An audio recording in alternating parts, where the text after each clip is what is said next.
दिल्ली में बीजेपी दफ्तर के बाहर आम आदमी पार्टी का प्रदर्शन हो रहा है। प्रदर्शन में अरविंद केजरीवाल, मनीष सिसोदिया, संजय सिंह शामिल हैं। अंबेडकर के मुद्दे पर आपका ये प्रदर्शन है। आपके मुद्दे पर लगातार जो तस्वीरें आपके सामने हैं वो दरअसल अंबेडकर को लेकर प्रोटेस्ट कर रही है आम आदमी पार्टी, जिसमें अरविंद केजरीवाल शामिल हैं, मनीष सिसोदिया शामिल हैं। वहां पर जमकर नारेबाजी हो रही है। करोड़ों की आस्था का अपमान हुआ है, केजरीवाल ने इस प्रदर्शन के दौरान ये कहा।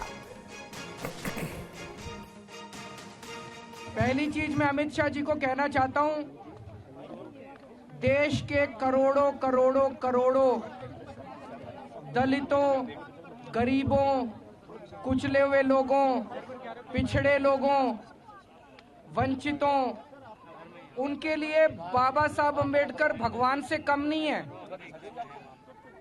मरने के बाद तो पता नहीं स्वर्ग मिलता है कि नहीं मिलता, लेकिन आज इस पृथ्वी के ऊपर ऐसे करोड़ों करोड़ों वंचित आज जिंदा हैं, क्योंकि बाबा साहब अंबेडकर ने उस संविधान में उन्हें जीने का और रहने का अधिकार दिया। जिस तरह से उन्होंने, अमित शाह जी ने बाबा साहब अंबेडकर का अपमान किया, करोड़ों लोगों की भावनाएं आहत हुई हैं। मैं खुद व्यक्तिगत तौर पे उनको अपना आदर्श मानता हूं, उनके बताए हुए रास्ते पे चलने की कोशिश करता हूं। जब भी कभी जीवन में मुझे कठिनाई महसूस होती है, उनकी जीवनी उठा के पढ़ लेता हूं। उनका संघर्ष हमें प्रेरणा देता है, केवल मेरे लिए नहीं। तो बाबा साहेब अंबेडकर का अपमान किया गया है, ये कह रहे हैं अरविंद केजरीवाल। और आम आदमी पार्टी और अरविंद केजरीवाल इस मुद्दे को लेकर आक्रामक नजर आ रहे हैं। वो कह रहे हैं देश भर में इस मुद्दे को लेकर जाऊंगा। और जानकारी ये मिल रही है कि थोड़ी देर में गृह मंत्री अमित शाह की एक प्रेस कॉन्फ्रेंस होने जा रही है। बीजेपी हेडक्वार्टर में गृह मंत्री अमित शाह की प्रेस कॉन्फ्रेंस होगी। माना यह जा रहा है कि अंबेडकर के मुद्दे को जिस तरह से ऑपोजिशन पार्टीज लगातार उठा रही हैं और बीजेपी पर हमलावर हैं, इन तमाम आरोपों का जवाब अमित शाह इस प्रेस कॉन्फ्रेंस में दे सकते हैं।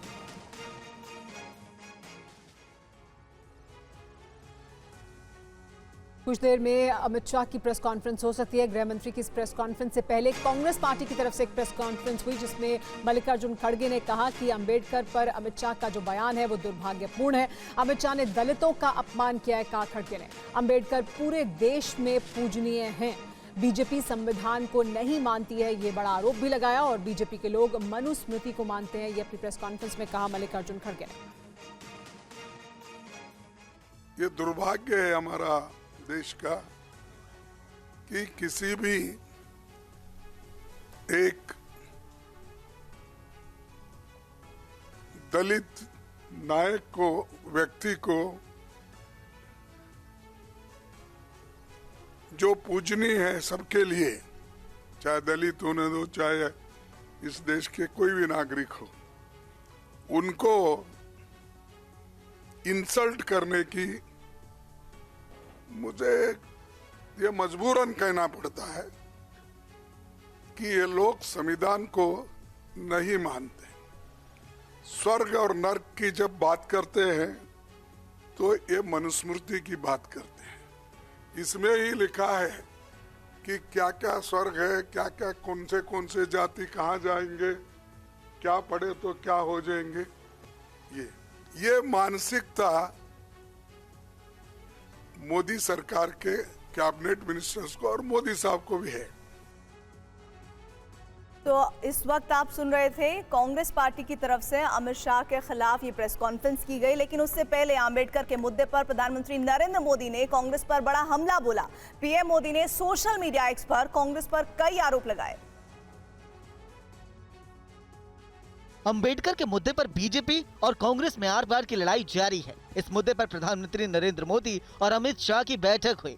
इस मीटिंग में लोकसभा स्पीकर ओम बिरला और सीआर पाटिल भी मौजूद रहे। अंबेडकर के मुद्दे पर पीएम मोदी ने मोर्चा संभालते हुए सोशल मीडिया एक्स पर कांग्रेस पर करारा प्रहार किया। पीएम ने लिखा कि अगर कांग्रेस और उसका सड़ा हुआ इकोसिस्टम ये सोचता है कि उसका जानबूझकर बोला गया झूठ उनके गलत कामों को सालों तक छिपा सकता है, खासकर अंबेडकर के लिए, तो वो बड़ी गलतफहमी में है। भारत के लोगों ने बार बार देखा है कि कैसे एक वंश के नेतृत्व वाली एक पार्टी ने अंबेडकर की विरासत को मिटाने और SC/ST समुदाय को अपमानित करने के लिए हर संभव गंदी चाल चली है। पीएम मोदी ने कथित तौर पर अंबेडकर के प्रति किए गए कांग्रेस के गुनाहों की लिस्ट भी गिनाई। उन्होंने कहा कि अंबेडकर को एक बार नहीं बल्कि 2 बार चुनाव में हराया गया। पंडित नेहरू ने उनके खिलाफ प्रचार किया और उनकी हार को प्रतिष्ठा का मुद्दा बना दिया। उन्हें भारत रत्न देने से इनकार कर दिया गया। संसद के सेंट्रल हॉल में उनकी तस्वीर नहीं लगाई गई। और बाबा साहेब अंबेडकर के मुद्दे पर राहुल गांधी ने सरकार पर प्रहार किया। राहुल गांधी ने कहा कि सरकार संविधान विरोधी है।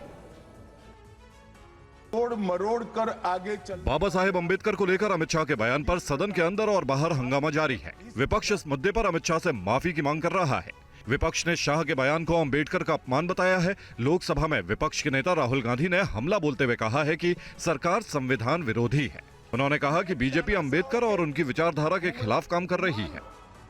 इन्होंने कहा, ये पहले ही कह रहे थे कि कॉन्स्टिट्यूशन को हम चेंज करेंगे, ये इसके खिलाफ हैं, अंबेडकर जी के खिलाफ हैं, उनकी विचारधारा के खिलाफ हैं। इनका पूरा का पूरा काम अंबेडकर जी ने जो किया और जो कॉन्स्टिट्यूशन है उसको खत्म करने का है। हमलावर हुए विपक्ष को घेरने के लिए बीजेपी ने भी तैयारी कर ली है। अमित शाह और जेपी नड्डा ने पार्टी के बड़े नेताओं के साथ बैठक की। सुबह संसद की कार्रवाई स्थगित होते ही गृह मंत्री अमित शाह ने बीजेपी अध्यक्ष जेपी नड्डा, पीयूष गोयल, अश्विनी वैष्णव के साथ संसद परिसर में ही बैठक की और आगे की रणनीति पर चर्चा की।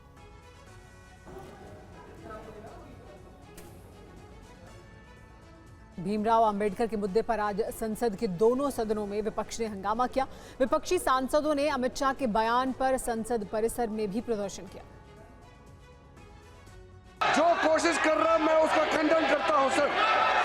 कल गृह मंत्री जी ने अंबेडकर के मुद्दे पर आज लोकसभा और राज्यसभा में विपक्ष ने जोरदार हंगामा किया। विपक्ष ने गृह मंत्री अमित शाह के बयान पर 2 सदनों में हंगामा किया। हंगामे के चलते सदन की कार्यवाही पहले 2 बजे तक के लिए स्थगित करनी पड़ी। दोबारा कार्यवाही शुरू होने के बाद भी दोनों सदनों में जमकर हंगामा हुआ। हंगामे के बाद सदन की कार्यवाही कल तक के लिए स्थगित कर दी गई। तब से जाकर नए इससे पहले डॉक्टर भीमराव अंबेडकर की फोटो लेकर विपक्षी सांसदों ने संसद परिसर में प्रदर्शन किया। संसद परिसर में कांग्रेस सांसद और लोकसभा के विपक्ष के नेता राहुल गांधी सहित विपक्षी सांसदों ने गृह मंत्री अमित शाह से माफी की मांग की। विपक्षी सांसद कल संविधान पर बहस के दौरान राज्यसभा में केंद्रीय गृह मंत्री अमित शाह के भाषण के खिलाफ विरोध प्रदर्शन कर रहे थे। सांसदों का आरोप है कि केंद्रीय गृह मंत्री ने कल अपने भाषण में डॉक्टर BR अंबेडकर का अपमान किया। विपक्ष गृह मंत्री अमित शाह के राज्यसभा में दिए बयान को अंबेडकर के अपमान से जोड़कर सरकार को घेरने में जुटा है। अब देखना होगा कि बाबा साहेब को लेकर कब तक सियासत जारी रहेगी। विपक्ष और सत्ता पक्ष के बीच कब तक जुबानी जंग चलती रहेगी।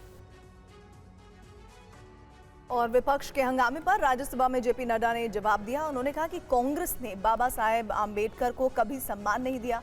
गृह मंत्री अमित शाह ने देश को कांग्रेस का सच बताया। सभापति जी, विपक्ष के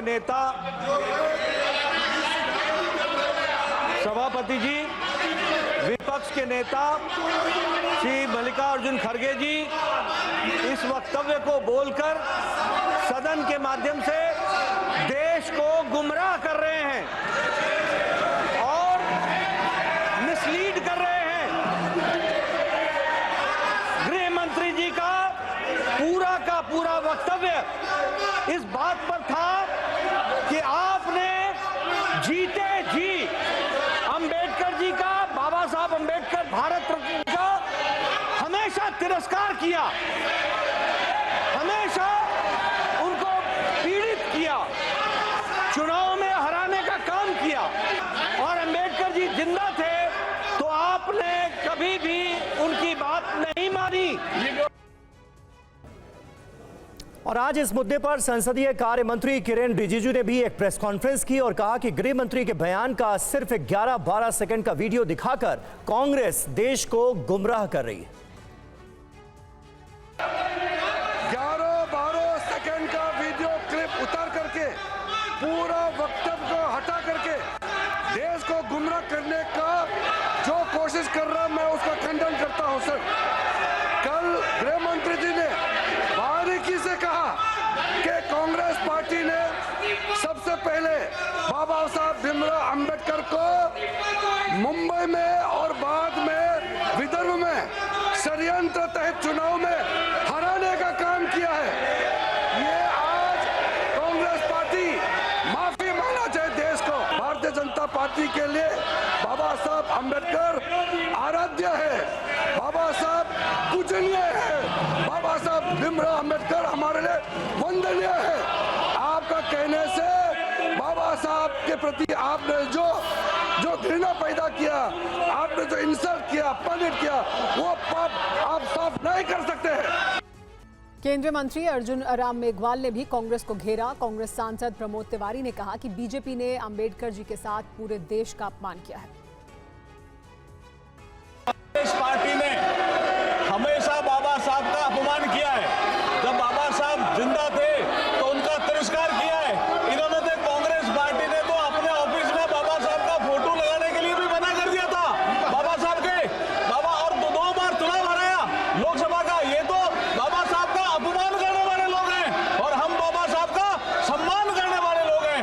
जो उस हाउस में, जो राज्यसभा में माननीय गृह मंत्री जी ने जो जवाब दिया था, जो संविधान की 75 साल की यात्रा पर उस हाउस की बात, और अब ये बाबा साहब के चित्र लेकर के आ रहे हैं। ये अंबेडकर जी का ही सिर्फ अपमान नहीं है, जिस टोन में कहा गया, जिस अंदाज में कहा गया, वो अगर अंबेडकर जी नहीं होते तो हम वहां बैठे नहीं होते। न राज्यसभा होती, न लोकसभा होती, न संविधान होता। तो ये अपमान सिर्फ अंबेडकर जी का नहीं, भारत के संविधान का और राज्यसभा का, लोकसभा दोनों का अपमान है और भारत की महान 140 करोड़ जनता का अपमान है। कांग्रेस ने गृह मंत्री अमित शाह के अंबेडकर पर दिए बयान, अडानी मुद्दे और मणिपुर हिंसा को लेकर आज देश भर में विरोध प्रदर्शन किया। इस पर रिपोर्ट देखिए।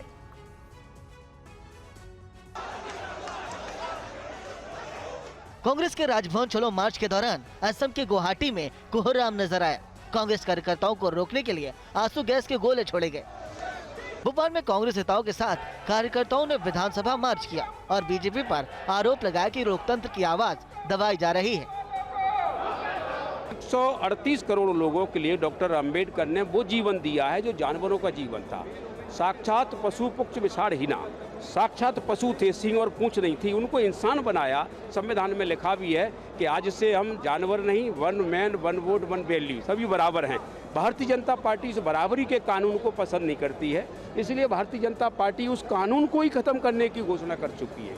जयपुर में यह प्रदर्शन कांग्रेस नेता गोविंद सिंह डोटासरा की अगुवाई में हुआ, जहां राजभवन मार्च के दौरान जगह जगह बैरिकेडिंग की गई और कार्यकर्ताओं को रोका गया।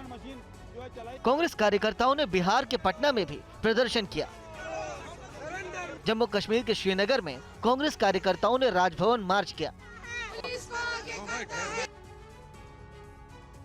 और जेपीसी एक देश एक चुनाव बिल की समीक्षा करेगी। इसके सदस्य कौन कौन होंगे, इसकी चर्चा शुरू हो गई है। कुछ नाम भी सामने आए हैं जो जेपीसी के सदस्य हो सकते हैं। जो सदस्य इसके पक्ष में हाँ कहें, जो सदस्य विरोध में ना कहें। लोकसभा में वन नेशन वन इलेक्शन संशोधन विधेयक पेश होने के बाद अब इसे संयुक्त संसदीय समिति यानी जेपीसी में भेजा जा रहा है।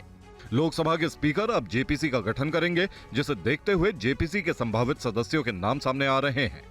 सूत्रों से पता चला है कि प्रियंका गांधी, मनीष तिवारी, सुखदेव भगत और रणदीप सुरजेवाला, जेडीयू से संजय झा, समाजवादी पार्टी से धर्मेंद्र यादव, टीडीपी से हरीश बाल योगी, डीएमके से पी विल्सन, शिवसेना से श्रीकांत शिंदे, टीएमसी से कल्याण बनर्जी और साकेत गोखले सदस्य हो सकते हैं। जेपीसी की टीम में जिन बीजेपी नेताओं के नाम सामने आए हैं उसमें रविशंकर प्रसाद, पीपी चौधरी और सांसद निशिकांत दुबे जेपीसी के सदस्य हो सकते हैं। संयुक्त संसदीय समिति का गठन राज्यसभा और लोकसभा के सदस्यों को मिलाकर किया जाता है। यह समिति किसी भी मुद्दे या बिल की पूरी समीक्षा कर रिपोर्ट तैयार करती है। इसके बाद इसे सरकार के पास भेजा जाता है। One nation one election bill एक संवैधानिक संशोधन है और सरकार को इसके लिए विशेष बहुमत की जरूरत पड़ेगी। दिल्ली विधानसभा चुनाव से पहले आम आदमी पार्टी दिल्ली वासियों से नए नए वादे कर रही है। आप के संयोजक केजरीवाल ने आज बुजुर्गों से जुड़ी संजीवनी योजना का ऐलान किया। पहले ऑटो वालों को 5 गारंटी, फिर महिलाओं को पैसे देने की घोषणा के बाद दिल्ली की आप सरकार ने बुजुर्गों के लिए हेल्थ स्कीम लाने का ऐलान किया है।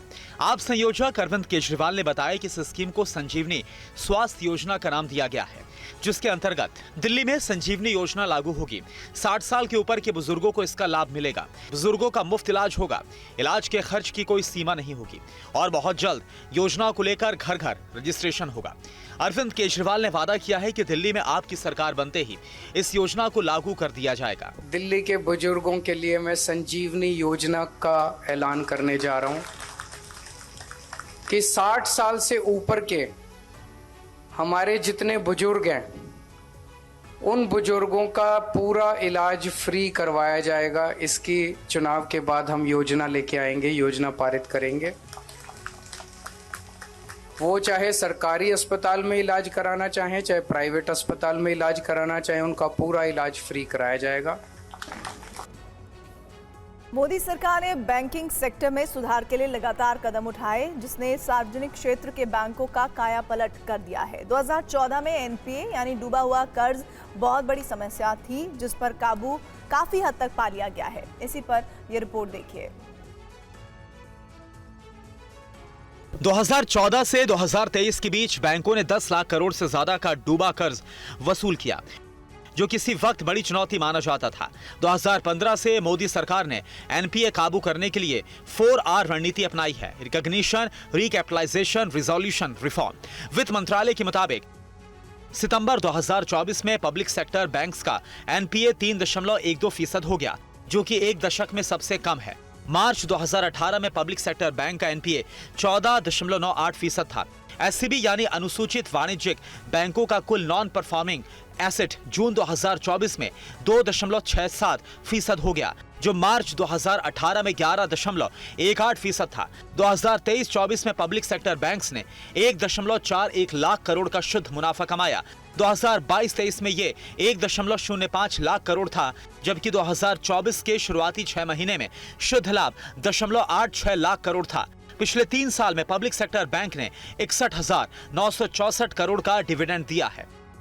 एनपीए एक ऐसा ऋण है जिससे बैंकों को एक निश्चित अवधि के लिए मूल राशि पर आय या ब्याज नहीं मिलती है। अगर कम से कम 90 दिनों तक ब्याज या मूलधन का भुगतान नहीं किया गया तो मूलधन को एनपीए कहा जाएगा।